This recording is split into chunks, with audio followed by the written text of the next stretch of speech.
Friends, ఇప్పుడే అందిన వార్త. ఆర్థిక మంత్రికి కరోనా పాజిటివ్, ఆసుపత్రికి తరలింపు, పరిస్థితి దారుణం అంటూ లేటెస్ట్ అప్డేట్ అయితే వచ్చిందండి. ఆ వివరాలు ఏంటనేది వీడియో రూపంలో తెలుస్తున్నాయి. ఇప్పుడు పూర్తిగా చూడండి, కంప్లీట్ ఇన్ఫర్మేషన్ అయితే అప్పుడే అర్థమవుతుంది. ఇంకా ఎవరైనా సరే మన ఛానల్ సబ్స్క్రైబ్ చేయకుండా వీడియోస్ ఉన్నట్లయితే దయచేసి మన ఛానల్ సబ్స్క్రైబ్ చేసుకొని బెల్ బటన్ యాక్టివేట్ చేసుకోండి.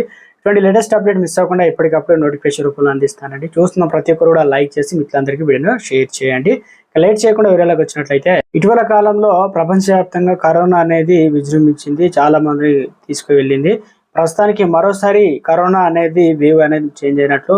ఇక దీంతో పాటు భారతదేశంలో బెంగాల్ మాజీ ఆర్థిక మంత్రి అమిత్ షా మిత్ర ఆసుపత్రిలో చేరారు. కరోనా పరీక్షలు పాజిటివ్గా నిర్ధారించారన్నమాట.